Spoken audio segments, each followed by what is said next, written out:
And we continue now with our Great American Panel. So you were on The View? I was yesterday, and it was a lot of fun. Now, Elizabeth's not back, but she's coming back. You were filling in for Elizabeth. I was filling in and promoting my book, and yeah, right. so. All right. Now, you said that Obama's position on abortion should disqualify him from the Nobel Prize. We've got the video. Let's roll the tape. When I think of the Nobel Peace Prize winner, the quintessential one, I think of Mother Teresa. And well, that's going to be hard. That's a hard act. I think of Mother Teresa, and Mother Teresa said that we wouldn't have world peace until we ended abortion.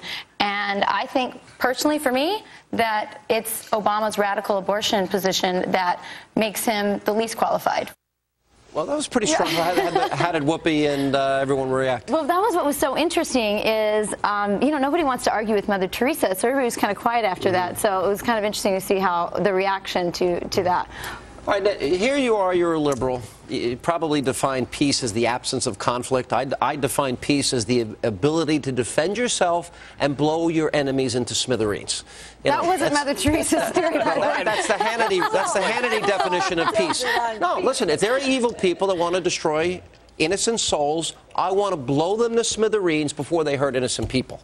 Now, I guess my question to you is, can you name any specific reason why Barack Obama was nominated for this award 12 days after becoming president? What did he do to get the Nobel Peace Prize? First of all, the first winner of the Nobel Peace Prize, one of the first was Teddy Roosevelt, speak softly and carry a big stick. I think that's my definition of strong defense. Right. And secondly, I don't know why Fox News is so grumpy about the President of the United States winning the Nobel Peace Prize. I have a smile on my face. I mean, we should salute the fact that the rest of the world is looking at our country that way.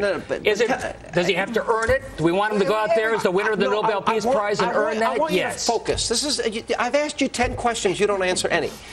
Tell me what he did specifically to earn a peace award in 12 days. Tell me, what specifically? I think he totally changed the tone of the debate around the world. Tone of the debate. I think he began to engage the rest of the world instead of stiff-arming the rest of the world. And I think that makes America stronger. I think that makes her stronger when we deal with our adversaries, when we're part of a coalition, not acting alone. And I think it gives us some moral authority when we go out and challenge our enemies. I think, you know why I think he got it? I think for trashing America. I think for calling America arrogant. I think for apologizing for America. I think for saying he'd sit down with a Holocaust denier without preconditions. I think people thought, oh, that's really going to bring peace. Naively so. It reminds me of Chamberlain with Peace in Our Time. That was the big debate during the election. It was this apologist mentality. It was the idea of, you know, trying to defend our woes and be sorry for the pain that the United States maybe has inflicted versus defense of democracy around the world. And I think overall, I would go to the point about how has he earned it to this point. You know, the increasing deficits, the increasing unemployment, the kind of lackadaisical approach on foreign affairs. The president.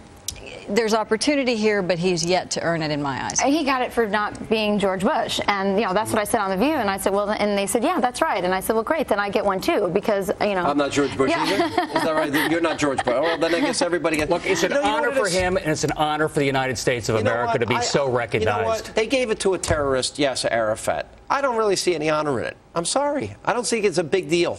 I think, as a matter of fact, I think it's an embarrassment that the world community wants a weakened America, and a president that's showing weakness is honored for showing weakness. I think you're dead wrong. The rest of the world wants an America that shows leadership. I think one of the things they see in Barack Obama and that award means they look to him for leadership. They want America to step forward, a world and that's what he's doing. Weapons, you know, in this kumbaya world that he lives in. But I'm going to tell you something.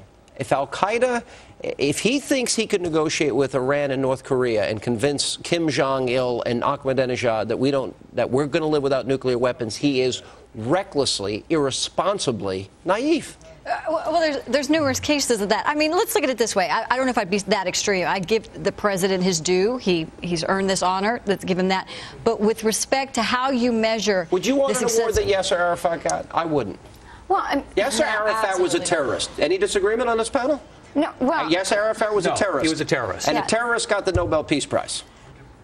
Perez, George Marshall, Rabin. Excuse me. A terrorist got the Nobel Peace Prize. They all got the Nobel Peace Prize. Right, some people and it's deservedly a meaningful award. You know who else deserved it? Ronald Reagan. And frankly, I would have given it to George Bush over Barack Obama. I would have given it to General Petraeus. But, you know. That's a great, yeah, me too. But the point is, in this case, we all have to admit that the award was diminished by selecting somebody who has nothing to show for his accomplishments. Yeah, I agree. All right, last question. Anyone have a problem? Rush Limbaugh, he's a friend of mine, wants to buy, as part of a group, the Rams. Any problem? I don't know a thing about football, but what I do know is that the Rams apparently have not had a very good season. So I just say he needs their help. He knows a lot about beggars football. Can't be choosers. So you know. All right, but the point is, you know, Jesse Jackson and Al Sharpton, who have said more incendiary things in their life. Reverend Sharpton calling the African-American mayor in New York the N-word. Who is he to lecture anybody? Or the Hymetown remark of Jackson? Who are they to lecture anybody on language? One of the things Fox News sometimes does is they take isolated comments out and they use that to penalize somebody. Is isolated? No, we're talking about Rush Limbaugh right now. Right. I think with Rush Limbaugh, he's said some things. There's Oxycontin, but at the end of the day, it's a free market. It's a free society. Let him buy. Martha McCallum's in for Greta. We'll see you back here tomorrow night.